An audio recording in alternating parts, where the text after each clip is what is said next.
ఐదేళ్లలో నగరంలో ఎలాంటి అభివృద్ధి పనులు చేయకుండా అనంతపురాన్ని భ్రష్టు పట్టించారని ఎమ్మెల్యే దగ్గుబాటి ప్రసాద్ వైసీపీపై తీవ్ర విమర్శలు చేశారు.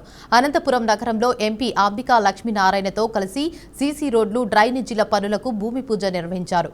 అనంతరం కమ్యూనిటీ హాల్ను ప్రారంభించి హౌసింగ్ బోర్డు ఎస్బీఐ కాలనీలో మొక్కలు నాటే కార్యక్రమానికి శ్రీకారం చుట్టారు. ఈ సందర్భంగా ఎమ్మెల్యే మాట్లాడుతూ వైసీపీ పాలనలో ఎక్కడా చూసినా రోడ్లు, డ్రైనేజీల సమస్యలే కనిపించాయని, ప్రస్తుతం కూటమి ప్రభుత్వంలో ఏడాదిలోనే కోట్ల రూపాయలతో అన్ని డివిజన్లలో అభివృద్ధి పనులు చేపడుతున్నట్లు తెలిపారు.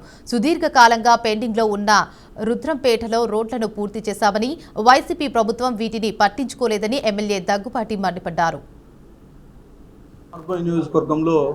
దాదాపు 24 లక్షల రూపాయలు సీఎంఆర్ఎఫ్ 20 మంది లబ్ధిదారులకు పంచడం జరిగింది. మా తెలుగుదేశం ప్రభుత్వం ఏర్పడిన తర్వాత, మా ఎన్డీఏ కూటమి ప్రభుత్వం ఏర్పడిన తర్వాత మా ముఖ్యమంత్రి వర్యులు నారా చంద్రబాబు నాయుడు గారు ప్రజల ఆరోగ్యం మీద శ్రద్ధ తీసుకొని, ముఖ్యంగా ఎన్టీఆర్ వైద్య సేవ పథకం అయితే ఏమి, అలాగే ఎన్టీఆర్ వైద్య సేవ పథకం ఏదైతే ఉందో దానికి వర్తించదో వాళ్ళు ఈ సీఎంఆర్ఎఫ్ ద్వారా చాలామంది లబ్ధి పొందడం జరుగుతూ ఉంది.